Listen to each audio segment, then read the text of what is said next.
Have you ever felt a sudden, inexplicable chill in a room full of warmth, just as a certain person offers you a smile? What if that smile, the one you receive day after day, is not a bridge between two souls, but a beautifully constructed mask? A mask designed to hide a landscape of resentment, envy, and silent opposition you can feel in your bones but cannot prove with your mind.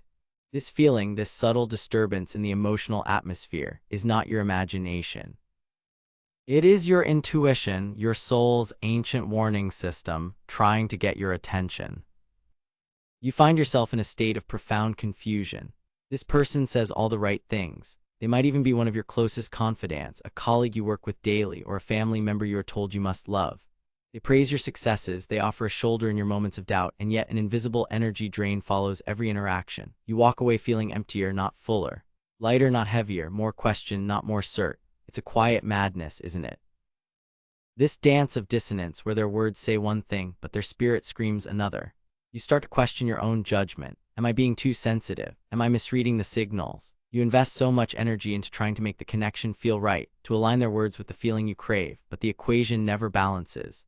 Ever wondered why your effort does not equal your results in this relationship? It's because you are trying to solve a problem of the soul with the logic of the mind.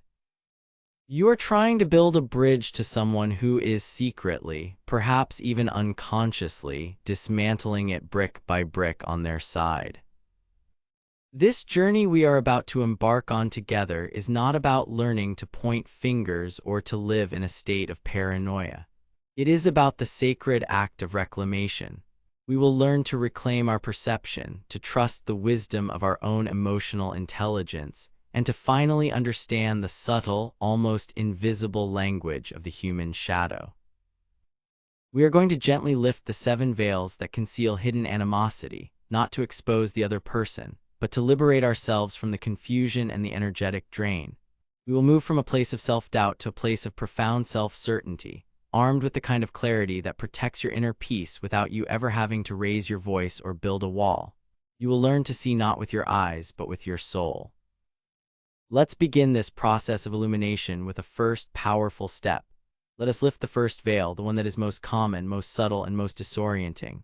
We can call it the compliment that stings. Have you ever been praised in a way that left you feeling strangely diminished? This is the hallmark of the hidden enemy, the frenemy. The compliment arrives wrapped in beautiful paper, but inside there is a sharp edge. It's a statement like, "That presentation was amazing. I'm so surprised you managed to pull it off with everything you've had going on." Or perhaps, "You look so beautiful tonight, I almost didn't recognize you." On the surface, it's a positive remark, but feel the undertow. The first part builds you up, and the second part subtly tears you down. It implies that your success is an anomaly, a fluke, a surprise against the backdrop of your usual inadequacy. It suggests your beauty is so rare that it renders you unrecognizable.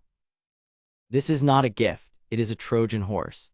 Its purpose is to deliver a payload of doubt directly into your heart while your mind is busy accepting the compliment.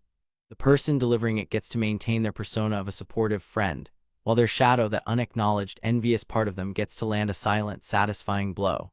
This is tip 1, a foundational piece of this new awareness. Recognize that a genuine compliment feels expansive. It leaves you feeling seen, appreciated, and warm. A compliment from a hidden shadow leaves you feeling confused, slightly sick, and questioning your own worth. The feeling is the truth. The words are the camouflage. Your anxiety isn't the problem, it's the language your soul uses to warn you about this very misalignment. The sting is the signal. Do not dismiss it. Acknowledge it silently to yourself. This is your first win. This is you right now taking back your power of perception.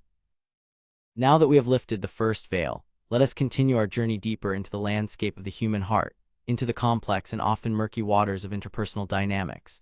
The compliment that stings was our entry point, a clear and common signal that is often dismissed. But the shadow has many ways of making its presence known, many veils it uses to obscure its true nature. The second veil is one of even greater subtlety, and it is profoundly corrosive to your spirit over time.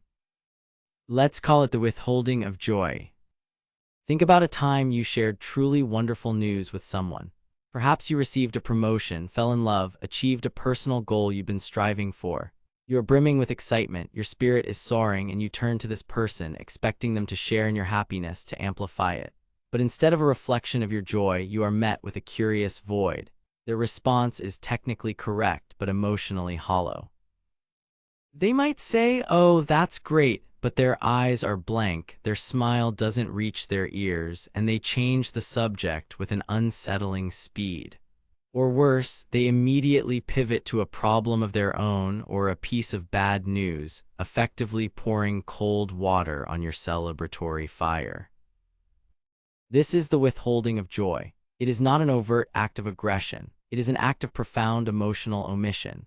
To share in another's joy requires generosity of spirit. It requires a person to be secure enough in their own life that another's success does not feel like a personal diminishment.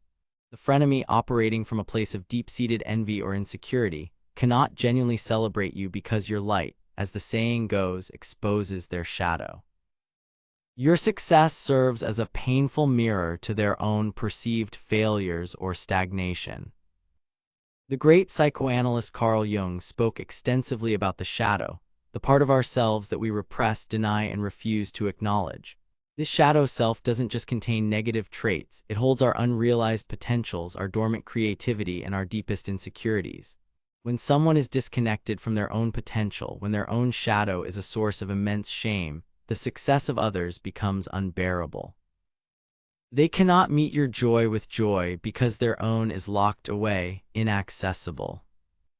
So when you share your good news and are met with a lukewarm response, a swift subject change, or a sudden litany of their own troubles, understand what is happening on a deeper level. You are not being overly sensitive. You are witnessing an act of energetic defense. They are protecting their fragile ego from the threat of your happiness. The impact on you is insidious. Over time, you may unconsciously stop sharing your good news with this person. You learn that your joy is not safe with them. A part of you begins to dim your own light around them to make them more comfortable, to avoid that awkward, empty moment. This is a slow and silent form of self-betrayal. You begin to shrink yourself to fit into their limited capacity for celebration. The antidote here is not confrontation. You cannot force someone to feel joy for you. The healing lies in recognition and redirection. Recognize the pattern for what it is, a reflection of their inner world, not a judgment on your worth. Then redirect your joyful news. Create a celebration circle of people in your life who have proven they can genuinely delight in your successes. Your joy is a sacred, precious energy. Entrust it to those who will cherish it, amplify it, and reflect it back to you. This person has shown you they are not a safe harbor for your happiness. Believe them. Protecting your joy is a radical act of self-love. It is you choosing to nurture your own light rather than allowing it to be snuffed out by the emptiness of another's shadow. Let us now lift the third veil, which is deeply connected to the second but operates in the realm of your struggles, not your triumphs. This veil can be called the echo chamber of your failures. A true friend, a genuine soul connection, is someone who sees your mistakes and your moments of weakness not as your defining characteristics, but as data points on the long, complex journey of your life. They hold space for your humanity. The frenemy, however, does the opposite. They collect your failures. They store your missteps in a mental library, ready to be pulled from the shelf at any moment. Notice the pattern. When you are struggling or facing a new challenge, does this person remind you of your strength, or do they immediately bring up a past failure? Be careful with that new business venture, they might say with a concerned tone. Remember what happened with that project a few years ago. I just don't want to see you get hurt again. It sounds like care, doesn't it? It's packaged as concern, but again, feel the energy. It is not empowering, it is limiting. It is an anchor to your past, not a sail for your future. They become the unofficial historian of your setbacks. In conversations, they will casually drop references to times you stumbled, often framing it as a shared inside joke or a cautionary tale. Oh, that's just like the time you tried to. They'll laugh, and you're forced to laugh along, even though it feels like a small paper cut on your soul. They are subtly reinforcing a narrative that you are someone who failed, someone who is prone to error, someone who needs to be cautious and small. From a Jungian perspective, this is a form of projection. The frenemy, often wrestling with a deep-seated fear of their own inadequacy, their own shadow, projects this fear onto you. By constantly reminding you of your past failures, they are attempting to keep you at a level where they feel comfortable and superior. If you are perpetually the one who messes up, they can safely be the one who has it all together. Your perceived weakness becomes essential to their perceived strength. They are not seeing you, they are seeing a reflection of the parts of themselves they are most afraid of. The danger of the echo chamber of your failures is that over time you can begin to internalize this narrative. Their voice becomes a part of your own inner critic. You start to doubt your ability to succeed. You begin to believe that your past mistakes define your future potential. You are living inside a story they have written for you. Waking up from this requires a conscious act of narrative rebellion. First, begin to notice the pattern. When they bring up a past failure, simply observe it. Don't argue, don't defend yourself. Just see it for what it is and attempt to anchor you. In your own mind, you can practice a simple mantra. That was then, this is now. My past does not define my present. Second, actively seek out and spend more time with people who are your cheerleaders. People who, when you face a challenge, remind you of the times you succeeded, the times you were resilient, the times you overcame obstacles. You must consciously build a new echo chamber, one that reflects your strength, your growth, and your potential. They didn't hurt you because you're weak. They hurt you because your light exposed their shadow, and by trying to dim your light, they feel a moment of relief from their own inner turmoil. Reclaim your story. You are not the sum of your stumbles. You are the testament to your resilience. The fourth veil is perhaps one of the most insidious, for it masquerades as intimacy and trust. It is the weaponization of your secrets. In moments of vulnerability, you open your heart. You share a fear, a past trauma, a secret shame. You do this with the implicit understanding that your story will be held in a sacred, confidential space. A true friend honors this. They create a vault for your vulnerability. A frenemy, however, sees your vulnerability as ammunition. They collect your secrets not to understand you better, but to control you later. The weaponization is rarely overt. It's a subtle, chilling art form. It might appear in a group setting. You're all talking about a general topic, say difficulties in relationships. The frenemy will then turn to you and say something like, "Well, you know all about that, don't you, after what you went through with?" And suddenly a deeply personal story you shared in confidence is hinted at, its edges exposed to the room. They haven't told the whole story, but they've shown everyone that they hold the key. It's a power play. It puts you on the spot, makes you feel exposed and vulnerable, and reminds you that they have leverage over you. Another form is to use your secret against you in a private argument. When you try to set a boundary or express a need, they will deflect by turning your own vulnerability back on you. You're only saying that because you have those trust issues from your childhood, they might say, dismissing your valid feelings as a symptom of your past brokenness. Your trauma is no longer a part of your story to be healed. It becomes a tool to invalidate your present reality. They are essentially saying, you are too damaged to be taken seriously. This is a profound violation. Jung believed that the process of individuation, of becoming a whole and integrated self, requires us to confront and integrate our shadow aspects, including our past wounds.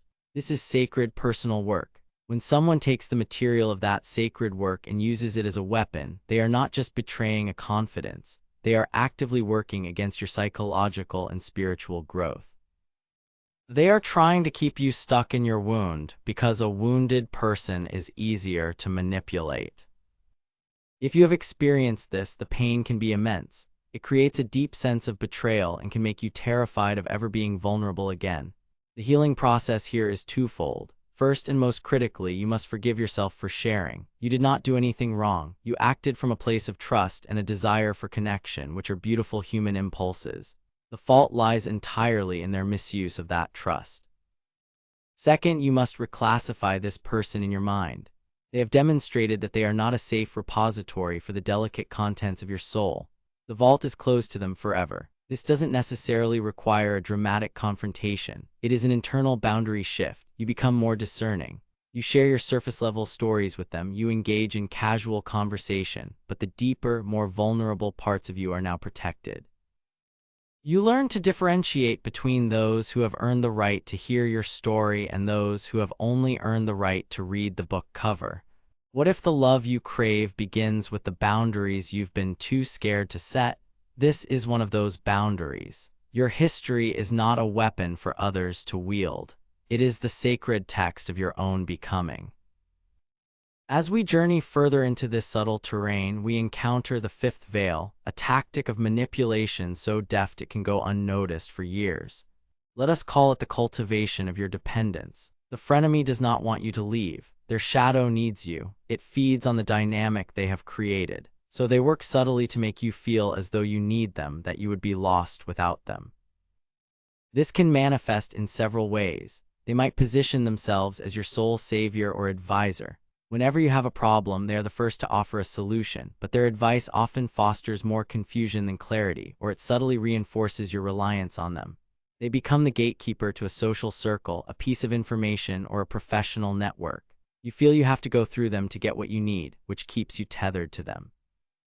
Another powerful technique is to subtly erode your confidence in your own judgment.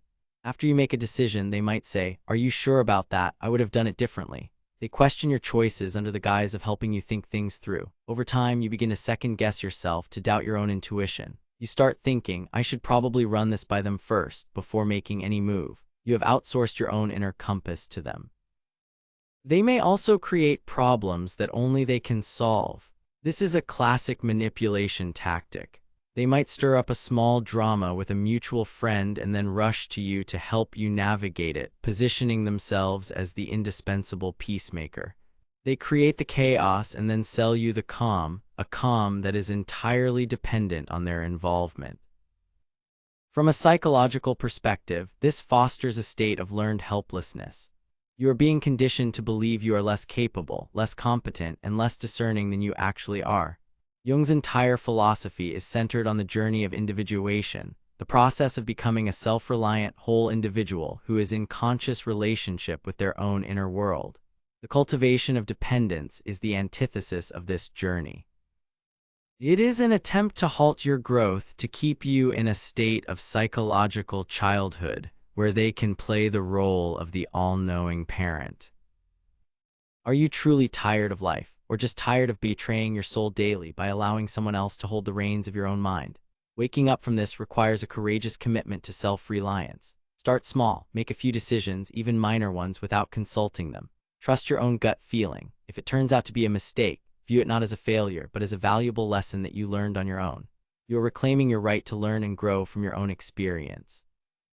Begin to diversify your sources of support and information. If you need advice, ask 3 different trusted people. If you need access to a network, find your own way in. Each step you take on your own, without them as an intermediary, rebuilds your self-confidence, neuron by neuron. You are gently and patiently weaning yourself off the poison of their cultivated dependence.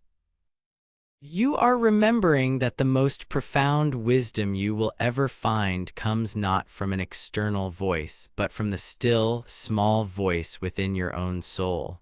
You are learning to be your own savior.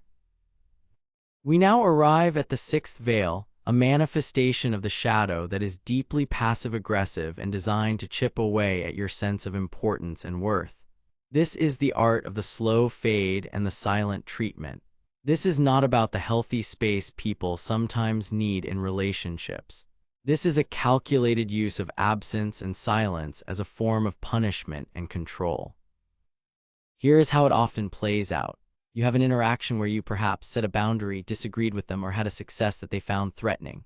You did something that displeased their shadow self. In the aftermath, they don't confront you. They don't argue. They simply begin to disappear. Their texts become slower to arrive, their replies shorter, their availability scarce.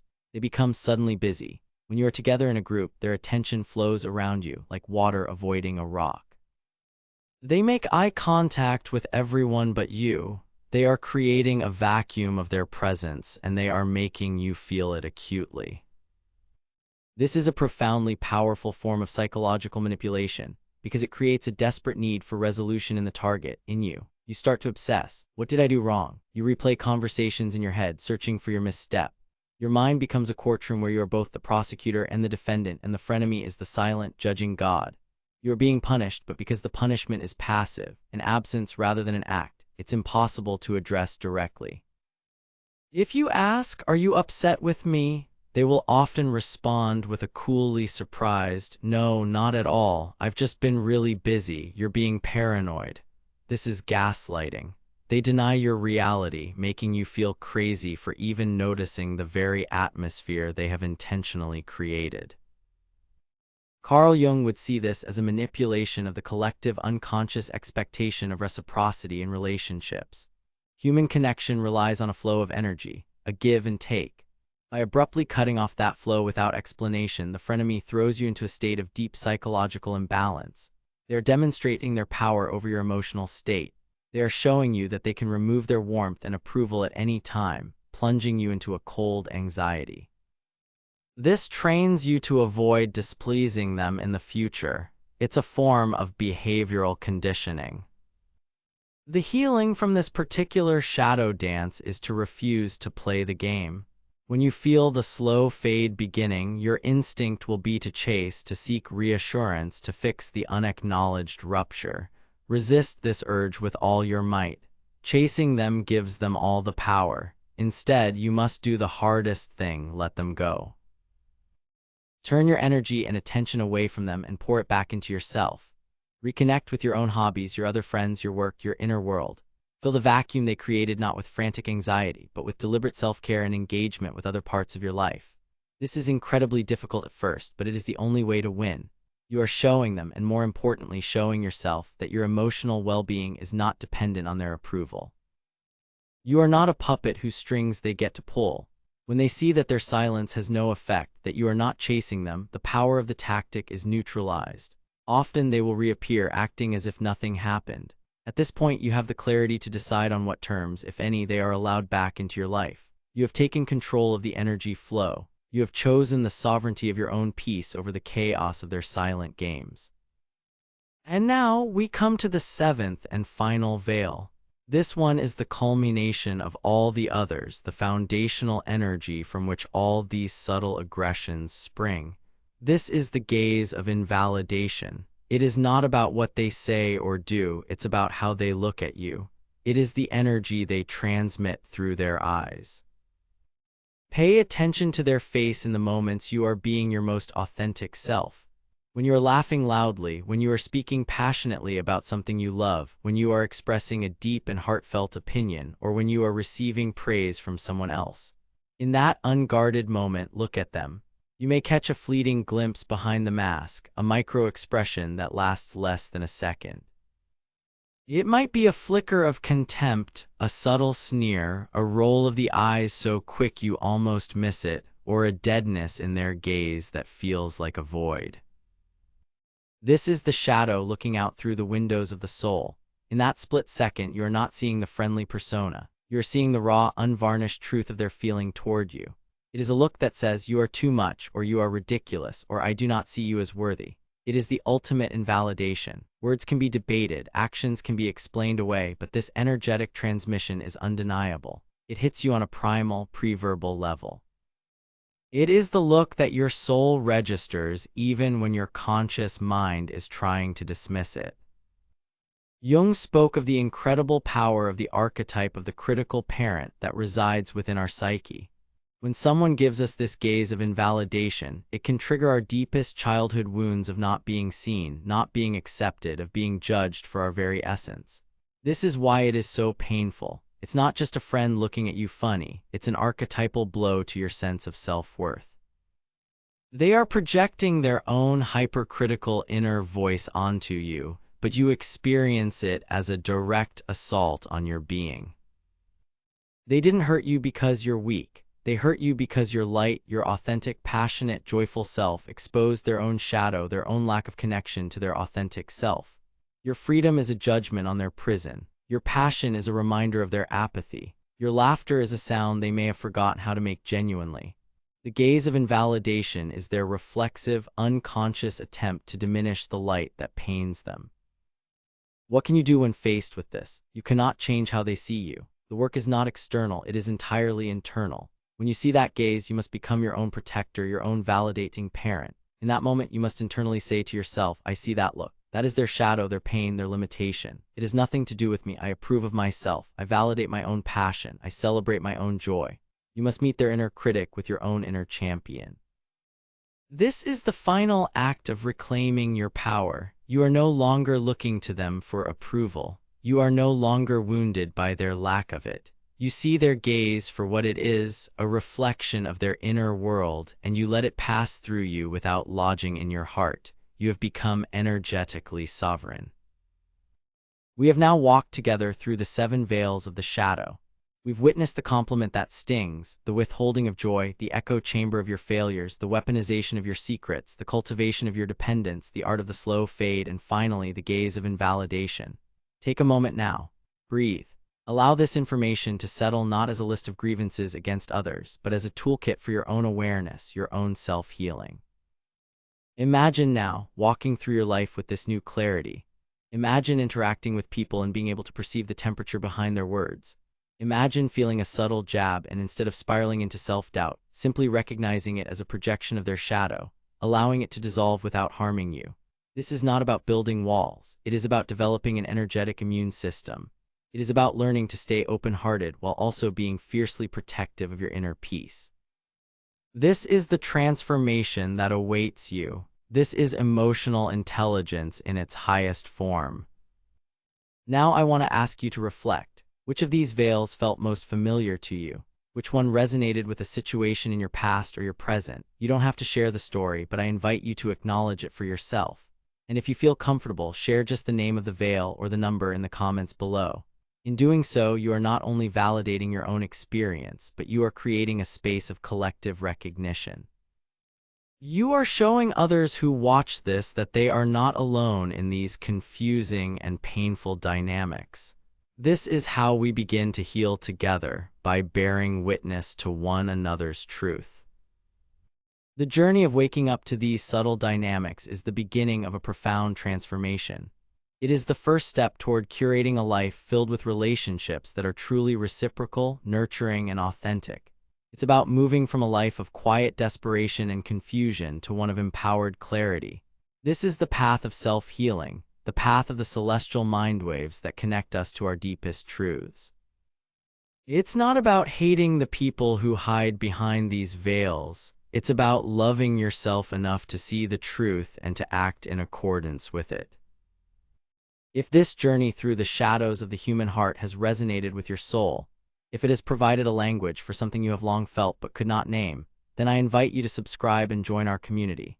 We are a collective of seekers, dedicated to exploring the depths of the psyche and the mysteries of the heart, using ancient wisdom like Jung's teachings to navigate the complexities of modern life. Click the bell so you don't miss our future explorations. Our journey together is far from over. We have unmasked the frenemy, but what about the opposite? What about the subtle, almost silent signs that someone's soul is genuinely, authentically, and lovingly connected to yours? That will be our next exploration. But for now, rest in this newfound clarity.